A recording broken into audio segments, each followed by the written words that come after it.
საოცარი უაღრესად ამაღელვებელი დღეები გაიარა ქართულმა სახელმწიფომ და ქართულმა საზოგადოებამ. გუშინ ყველამ ერთად დავკრძალეთ საქართველოს კათოლიკოს პატრიარქი ილია მეორე. 1977 წელს გახდა ის კათოლიკოს პატრიარქი, მისი აღსაყდრება მოხდა უკვე შორეულ მე-20 საუკუნეში 70-იან წლებში და 48-49 წელი იყო ის კათოლიკოსი. ჩვენ არ ვიცით, ისტორიული მეხსიერებაც არ აგვაქვს და ცოდნაც არ აგვაქვს. როგორ უნდა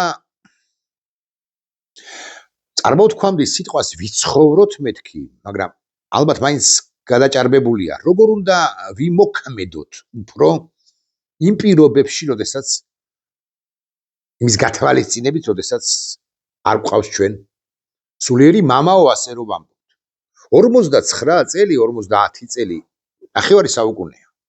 და ამ ნახევარი საუკუნის განმავლობაში ვაღიარებთ ამას თუ არ ვაღიარებთ, ვაღიარებთ ილია მეორეს მასშტაბს თუ არ ვაღიარებთ, ის მასშტაბური კაცი იყო, რასაკვირველია ჩემი აზრითაც და ობიექტურადაც. ეს კაცი იყო ერთგვარი კელაპტარიან, ესე ვიტყვი, სანთელი, ასე რომ ამბობენ ხოლმე, მე ნაკლებად ვიტყვი ამას, მაგრამ მაინც ეს იყო რაღაც ორიენტირი, ერთგვარი რაღაც ზნეობრივი გმირი.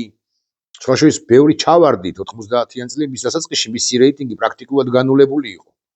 მაგრამ 90-იან წლების მეორე ნახევრიდან მისი რეიტინგი პრაქტიკულად 100 უახლოვდებოდა. ჩვენ არ გვახსოვს, არათუ არ ვიცით, როგორ უნდა ვიცხოვროთ აწი. სამგდლო დასმა არის ის პირველ ყოვლისა, თუმცა უნდა ვიცხოვროთ, ამაზეც ვიტყვი ორ სიტყვას, უნდა გავაგრძელოთ ცხოვრება. ჩვენ არ გვახსოვს მსგავსი მასშტაბის დაკრძალვის ცერემონიალი ან მსგავსი რაოდენობის ხალხი დედაქალაქის ქუჩებში. რა არ გვახსოვს მართლა. 80-იანი წლების მიწურულის აქციები, სადაც ასობით ათასი მოქალაქე გამოდიოდა, მართლა გამოდიოდა. 90-იანი წლები. ჩვენ გვახსოვს დაკრძალვა, მაგალითად 80-იანი წლების მიწურულს მერაბ კოსტავასი ავასვენეთ. დისიდენტი მერაბ კოსტავა მოკლული კომუნისტების მიერ მთაწმინდის მწერალთა და საზოგადო მოღვაწეთა პანთეონში. ოქტომბრის თვეა 99 წლისა. როგორ არა? წარმოუდგენელი რაოდენობით მოქალაქე იყო გამოსული ქუჩაში. მაგრამ ამდენი მერაბ კოსტავას სულს ვენაცვალე მე, მაინც არ იყო. გაგიკვირდებათ და გამსახურდია რომ ჩამოვასვენეთ მიშა სააკაშვილის დროს 2000-იანი წლების შუა თუ არ ვცდები 2005-ში, მაგრამ შესაძლოა ვცდები, ამიტომ აღარ დავაკონკრეტებ, აღარ გადამიმოწმებია. ზვიად გამსახურდია პირველი პრეზიდენტი რომ ჩამოვასვენეთ გროზნოდან, რუსთაველი გადავსებული იყო, გადაარა და მთაწმინდის პანთეონში ავასვენეთ ზვიად გამსახურდიაც პირველი პრეზიდენტი, მაგრამ ამდენი მოქალაქე, 9 მილიონი მოქალაქე იყო მართლა გამოსული ქუჩაში გუშინ. 9 მილიონი ემშვიდობებოდა პატრიარქ ილია მეორეს, ამდენი მოქალაქე არ იყო არც 2000-იანი წლების დასაწყისში. ჩვენ მეხსიერებას აქტიურ მოქალაქეებს გულისხმობ, არ შემორჩენია გალაქტიონის დაკრძალვა 59 წლის 21 მარტს. ხოშოის გალაქტიონის 17 მარტს გარდაიცვალა პატრიარქი ილია მეორე, 17 მარტს გარდაიცვალა 59-ში გარდაიცვალა გალაქტიონი 17 მარტს, 21 მარტს დაკრძალეს, ისის მთაწმინდის პანთეონში აასვენეს. უფროს თაობას ახსოვს, წერალთა კავშირიდან გამოასვენეს, უფროს თაობას ახსოვს ხალხმრავლობა, შეიძლება შეადაროს დღევანდელ ხალხმრავლობასაც, მაგრამ გალაქტიონის სულს ვენაცვალე მე, მაგრამ გალაქტიონის გასვენებას ასეთი მასშტაბური, ასეთი ცერემონიული, თუ გნებავთ ასე ვიტყვი, ნამდვილად არ იყო და მასშტაბურიც არ იქნებოდა ჩემი აზრით. ილია ჭავჭავაძე გაგზავნის კადრები ან ისტორიული მეხსიერება არ ვიცით, ბევრი ხალხი იყო, ნამდვილად ბევრი ხალხი იყო, ილიას ისის მთაწმინდის მწერალთა და საზოგადო მოღვაწეთა 1907 წელია აასვენეს და სხვები ხო არ გვახსოვს და არ გვახსოვს. ილია ჭავჭავაძე გვახსენეთ, ჩვენ ილია ჭავჭავაძე ერის სულიერი მამა იყო და მცდელობა, ბარემ ვიტყვი, მცდელობა იმისა, რომ პატრიარქ ილია მეორე გახადონ მეორე ილია, ანუ ილია ჭავჭავაძე თამაზ კვაჭანტირაძის საქმე თქვა, ეს 80-იან წლებში თქვენ არ ახართ ილია მეორე თქვი ხართ მეორე ილიაო, ეს არასწორი მცდელობა, ყველას თავისი ადგილი აქვს. პატრიარქ ილია მეორესაც აქვს რასაკვირველია თავისი ადგილი, სულ რომ არაფერი არ გაეკეთებინა და ბევრი რამ კი გააკეთა პატრიარქმა ამ 48-49 წლის მანძილზე განმავლობაში, სულ რომ არაფერი არ გაეკეთებინა 50 წელი ვინც ჩერდება პატრიარქად ერთ პოზიციაზე რამდენობასაც არ ვიტყვი, ხო, მით უფრო ესეთ სერიოზულზე, ხო, კვალს ავტომატურად ბუნებრივად ამჩნევს. ვიტყვი ბარემ რომ საქართველოს დე-ფაქტო ხელისუფლება ბანდამ, ანუ ქართულმა ოცნებამ და ბიძინა ივანიშვილმა გამოიყენეს რასაკვირველია და ყველა ასე იზამდა, მაგრამ მათ განსაკუთრებულად გამოიყენეს პატრიარქის გასვენება საკუთარი აკრძალვა, საკუთარი თვითპიარისთვის. ვერ ნახავთ ვერც ერთ თანამდებობის პირს, იგით დეპუტატსაც კი, რომლებიც საკუთარ Facebook გვერდზე არ აქვეყნებდნენ საკუთარივე ფოტოებს დაკრძალვის ცერემონიალიდან, სამების საკათედრო ტაძარიდან, ფოტოგრაფები დაჰყვებოდნენ და სწორედ მათ უღებდნენ, განსაკუთრებით მაშინ, როდესაც ისინი იერს იღებდნენ განსაკუთრებით შეწუხებულებისა, გლოვიარე იერს იღებდა ნებისმიერი მათგანი. მაგალითად ბიძინა ივანიშვილი, მისი მეუღლე, რა ვიცი, კობახიძე, პაპუაშვილი, ყაველაშვილი, სხვები და სხვები. ჩუმად არც ერთ მათგანს არ უგლოვია. გალაქტიონთან კავშირშია ეგრამაგის პასუხი, რატომღაც ბიძინასაც და ირაკლი კობახიძესაც მოუნდათ გალაქტიონის ციტირება. ირაკლი კობახიძემ მოიშველია, გაიხსენა სიტყვები გალაქტიონის ლექსიდან მამული წვიან ბალახზე თუ ფეხში შველა ეს არ უთქვამს.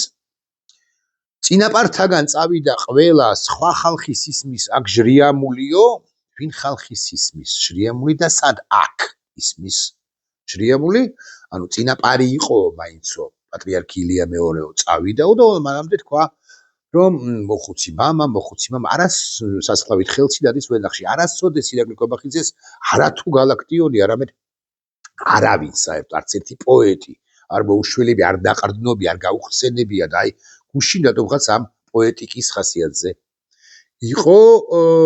მე მინდა გულწრფელად ვიკითხო, ირაკლი კობახიძეს ესმის კი რას ნიშნავს მოხუცი მამა სასხლავით ხელში დადის ვენახში, გაასასხლავებს მაგას ბიძინა ივანიშვილი თუ არაწყვეტა რასაკვირველია. ბიძინა ივანიშვილმა კი გაიხსენა გალაქტიონი და გალაქტიონის გამომშვიდობება ილია ჭავჭავაძესთან 1907 წელს მოკლულთან, მაშინ ეპოქა, ის აღარ უთქვამს რომ წიწამურში რომ მოკლეს ილია, მაშინ ეპოქა დასრულდა დიდი, ეს უკანასკნელი სტროფი მოიშველია და თქვა მაშინ ეპოქა, მე ამას ვიტყვიო, თქვენზეც ამას ვიტყვიო, მაშინ ეპოქა დასრულდა დიდი და კვლავ ვიმეორებ, ეს არის ერთგვარი მცდელობა, რომ ილია შიოლაშვილი, პატრიარქი ილია მეორე ერთგვარად მეორე ილიად გარდაქმნან, არ გამოვამეთქი თუ ვიტყვი ასე, არა იმიტომ რომ ილია მეორე მასშტაბური კაცი არ იყო, მასშტაბური იყო, აქ იგი ითხარით, მაგრამ დათრგუნვა ან ჩაჩოჩება ან ამ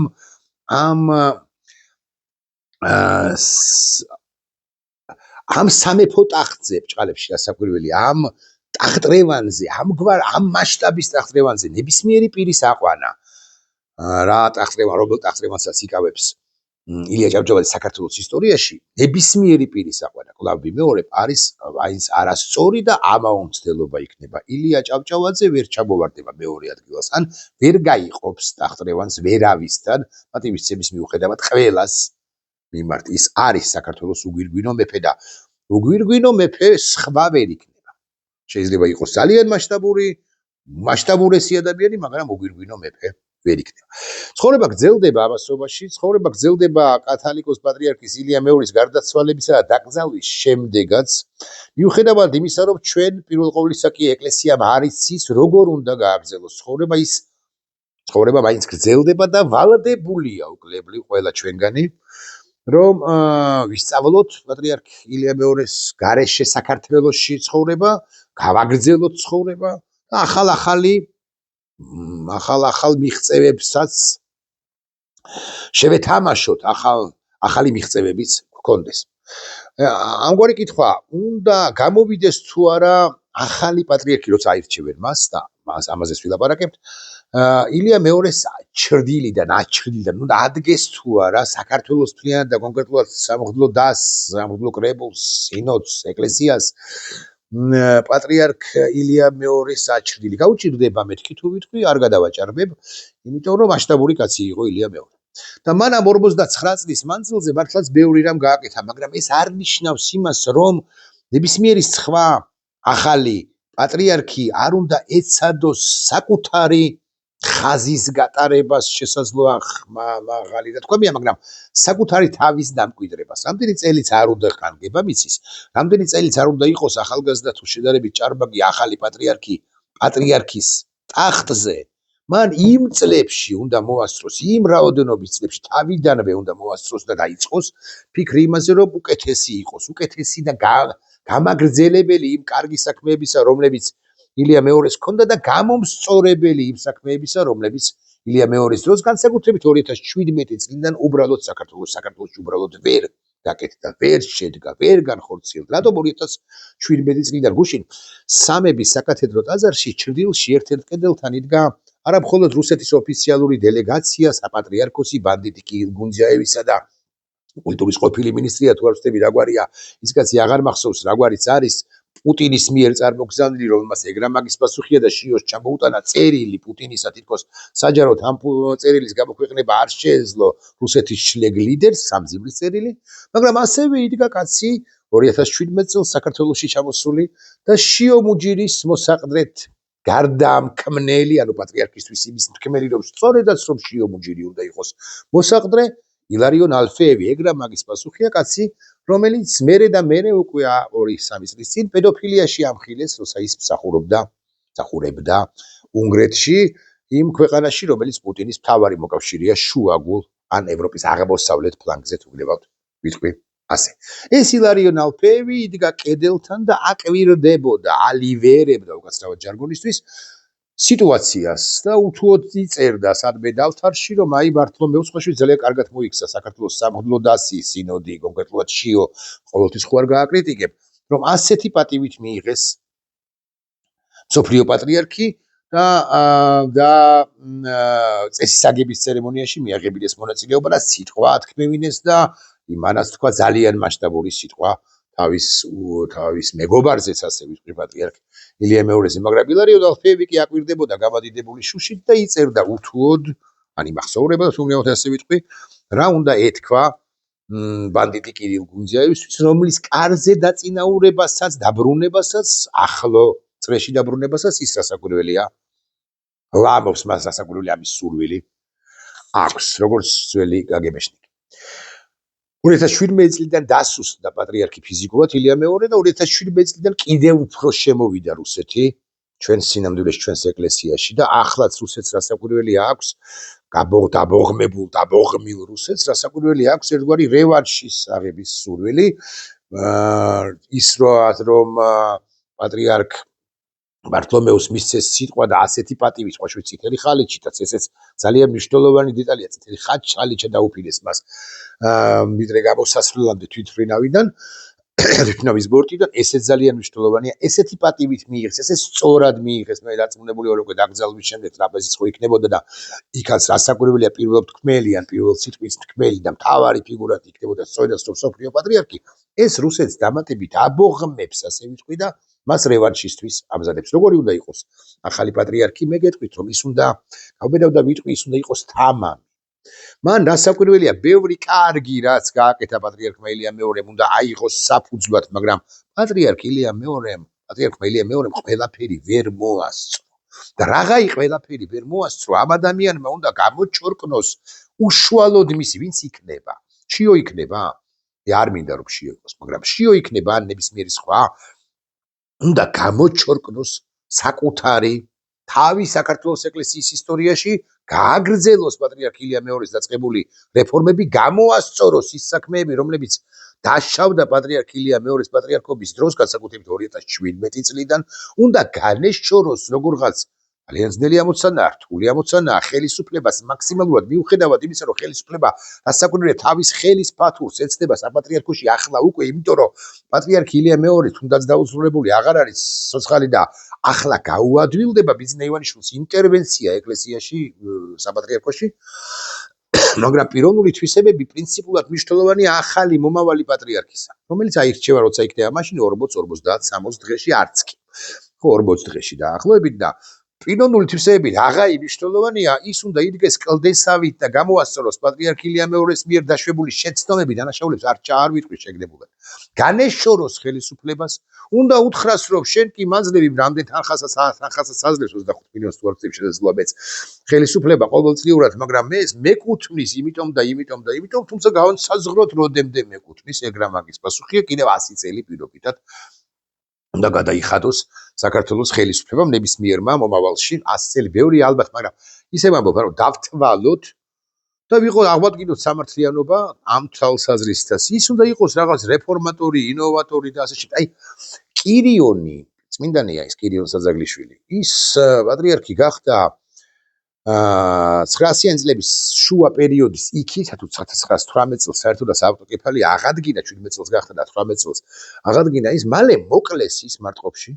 მოკლეს პირდაპირ ნიშნულით, მაგრამ მისი გვარი, მისი კათოლიკოსობა ჩაიწერა ოქროს ასოებით ისე რომ მერე წმინდანადაც კი აღიარეს. ამბროსი ხელაი 21-ში მოვიდა კომუნისტები ლეონიდეზე არ ვიტყვით გვერდისნებართ არც ერთ სიტყვას, იმიტომ რომ ის ძალიან შეპირისპირებული იყო ხსენებულ კირიონთან პირველ ყოვლისა და აი ამბროსი ხელაიამდე კირიონიდან ძალიან ცოტა ხანი იყო ლეონიდე ოქროპირიძე. ლეონიდეზე არ ვიტყვი მიზესთა გამო ისტორიკოსებმა განსაჯონ და ილაპარაკონ მასზე თუ მაინც და მაინც, თუმცა ისინი ლაპარაკობენ, თუმცა ასევე ვიტყვი რომ არც თუ ხმამაღლა რა მოხდა და როგორ მოხდა, მათ შორის მარტყოფში, ამაზეც არ ვილაპარაკოთ და სავარაუდოდ რა მოხდა მარტყოფში და როგორ არის ამ პროცესში გარეული ლეონიდე. და ვილაპარაკოთ ამბროსიზე 21 წელს მოხდა მისი ინტრონიზაცია სვეტი ცხოველში, 27 წელს გარდაიცვალა, ანუ 6 წელიწადი იყო პატრიარქ ილია მეორე, 59 წელიწადი იყო ამბროსი ხელაია, 6 წელი, ამ 6 წლიდან 3 წელი თუ მეტი არა დაკავებული იყო, დაპატიმრებული იყო პატრიარქი. მას შიდა ბრძოლები ჰქონდა, აი ლეონიდე ხო ებრძოდა კირიონს. კი და მერე გარდაიცვალა კირიონი, მერე გარდაიცვალა ლეონიდე და უკვე პატრიარქ ამბროსისაც ებრძოდა მთელი სამღვდლო დასი, აი შემდგომი პატრიარქი ქრისტეფორე ციცკიშვილი მაგალითად. ხო, მაგრამ ისიც, ანუ ამბროსი წმინდანია. ისე როგორც კალისტრატე ცინცაძე. ასევე რეფორმატორი კაცი, ეგ რა მაგის პასუხია. ის 32 წელს გახდა პატრიარქი საქართველოსი და ისიც წმინდანია. ხო და ანუ ადამიანებს შეუძლიათ რომ რამდენიმე წელიწადში დაიმკვიდროს საკუთარი გვარსახელი პატრიარქობა ოქროს ასოებით ჩაწერონ. მომავალ პატრიარქს სწორედ ეს მისია ეკისრება, მეთქი ამას თუ ვიტყვი, სულაც არ გადავაჭარბებ. და ეს ნამდვილად ესე. ოღონდ მე არ ვიცი ვინ იქნება მომავალი პატრიარქი. იცი თქვენ 39 უმაღლესი სასულიერო იერარქი, ეპისკოპოსები, მთავარი ეპისკოპოსები და მიტროპოლიტები არიან სამღვდლო დასში, ანუ სინოდში და მათგან უნდა შეირჩეს ხელისუფლებას. გაგიკვირდებათ და კიდევ ერთ უცნაურ რამეს ვიტყვი, ხელისუფლებას ბიზინა ივანიშვილს არ აწყობს ჩემი აზრით ახლა განხეთქილება ეკლესიაში. მას უნდა რომ აირჩიონ პატრიარქი, მაგალითად შიო და ალბათ უფრო შიო, თუმცა სათადარიგო კანდიდატურებიც ეყოლება ბიზინა ივანიშვილს შერჩეული თავის ჭორბილურ ტვინში. ბიზინა ივანიშვილს, რომელიც ყველაზე მეტი ფარისეველი იყო, რასაკვირველია, იქ მდგომთაგან ყველაზე უფრო სერიოზული ფარისეველია, ვინც მიიღო სამძიმარი, ვინც სხვა შორის კი არ მივიდა, აი დეტალებია, ხო კი არ მივიდა ბართლომეოსთან, ამით მიუყვანა ბართლომეოსთან ერთი რუსული ფრთის ერთ-ერთმა წარმომადგენელმა, საქართველოს ეკლესიაში რუსული ფრთის ერთ-ერთმა წარმომადგენელმა ქვევიდან ზემოთ ხელისუფლების მისამართით მომზირალმა ზვიადაძემ ბიზინა ივანიშვილს მიუყვანა, უსწორი სიტყვა, პატრიარქი, მსოფლიო პატრიარქი ბართლომეოსი. და ბიზინა ივანიშვილი და მისულიყო იქით, ხო, მაგრამ ის ხო რას ლაპარაკობთ, მათი მოყვარეობა მისი ზეცაშია, თავის საკუთარი თავი მართლაც ყველაფრის მყრობელი და ყველაზე მაგარი გონია. მოკლედ ბიზინა ივანიშვილს ჩემი აზრით არ აწყობს განხეთქილება ეკლესიაში, ოღონდ მას ჭირდება და აწყობს მორჩილი ხელისუფლება. მორჩილი თავიდან ბოლომდე, რომელსაც გააკონტროლებს, მის ფინანსებს გააკონტროლებს, ის საეკლესიო ხელისუფლება, პატრიარქი, სინოდი. ბიზინა ივანიშვილს და ფინანსთა სამინისტროს თუ შესაბამის სტრუქტურებს, პროკურატურა შეიძლება შეუშვებს იქ, სადაც პატრიარქი არ უშვებდა, ანუ საპატრიარქოში აუდიტისთვის, ფინანსური რაღაც საბუთების ქექვისთვის და ასე შემდეგ. დასუსტებული. აქედან გამომდინარე, ვერ ვიტყვი, რომ ბიზინა ივანიშვილს არ აწყობს შიომუჯინი მეთქი, თუმცა სათადარიგო ვარიანტების კანდიდატების ეყოლება ეს ერთი და ცოტას თუ მონახავი 39 წევრში წმინდა სინოდისა, ვინც ბიზინა ივანიშვილს ერთგვარ წინააღმდეგობას გაუწევს. დაუძლურებული პატრიარქიც კი მას დიდ წინააღმდეგობას უწევდა. რატომ? იმიტომ რომ მაინც და მაინც რამეს ეუბნებოდა. არამედ ავტორიტეტი იყო ისეთი ამოსუნთქვა ჰქონდა ილია მეორეს, რომ ბიზინა ბევრს ვერაფერს უბედავდა. პატრიარქი მას აბსოლუტურად დარწმუნებული ვარ, როგორც ამგვარი ავტორიტეტი არ უყვარდა და გუშინ კიდევ მეტად არ შეუყვარდა კი არა, კიდევ მეტად შესძულდა მეთქი როცა ნახა ბიზინას. პატრიარქი როცა ნახა მართლაც 9 მილიონი კაცი გამოსული ქუჩაში. როგორი უნდა იყოს პატრიარქი, არ ვიცი და ეკლესია სამომავლოდ და პატრიარქი პირველ ყოვლისა ის უნდა იყოს მებრძოლი. არა თავდახრილი ხელისუფლებასთან რუსეთთან პირველ ყოვლისა. გუშინ ჩვენ ვადევნებდით თვალყურს, რაც არ ჩანს ასე საზოგადოების ფართო ფენებისთვის, როგორი იბრძვის რუსეთი. ილარიონ ალფეევი ხო ვახსენეთ და ილარიონ ალფეევი კედელთან მდგომი, ჩუმად მყოფი და რუსული მთელი დელეგაცია. ქართული ეკლესიის გაძლიერების მსურველები, მლიქნელები, რუსული ტენდენციების დამკვიდრების მსურველები და ასე შემდეგ. ხო? რუსული პოლიტიკის გამაგრძელები, როგორ იბრძვიან ერთმანეთთან. ბართლომეოსის წინაპლანზე წამოწევა, ეს იყო ანტირუსული ქმედება. ისევე როგორც პატრიარქი ილია მეორეს, ისი ზეობის პირობებში და პერიოდში, მიერ საქართველოს ავტოკეფალიის განმტკიცება და სწორედ ბართლომე მსოფლიო საპატრიარქოს მიერ საქართველოს ავტოკეფალიის აღიარება იყო ანტირუსული ქმედება. რუსეთი ხან იმარჯვებს, ხან მარცხდება, მაგრამ რუსეთს უნდა დასუსტებული ქართული სახელმწიფო და ქართული ეკლესია მათ შორის. მებრძოლი ეკლესია უნდა გქონდეს ჩვენ, ვყავდეს ჩვენ ესე ვიტყვი.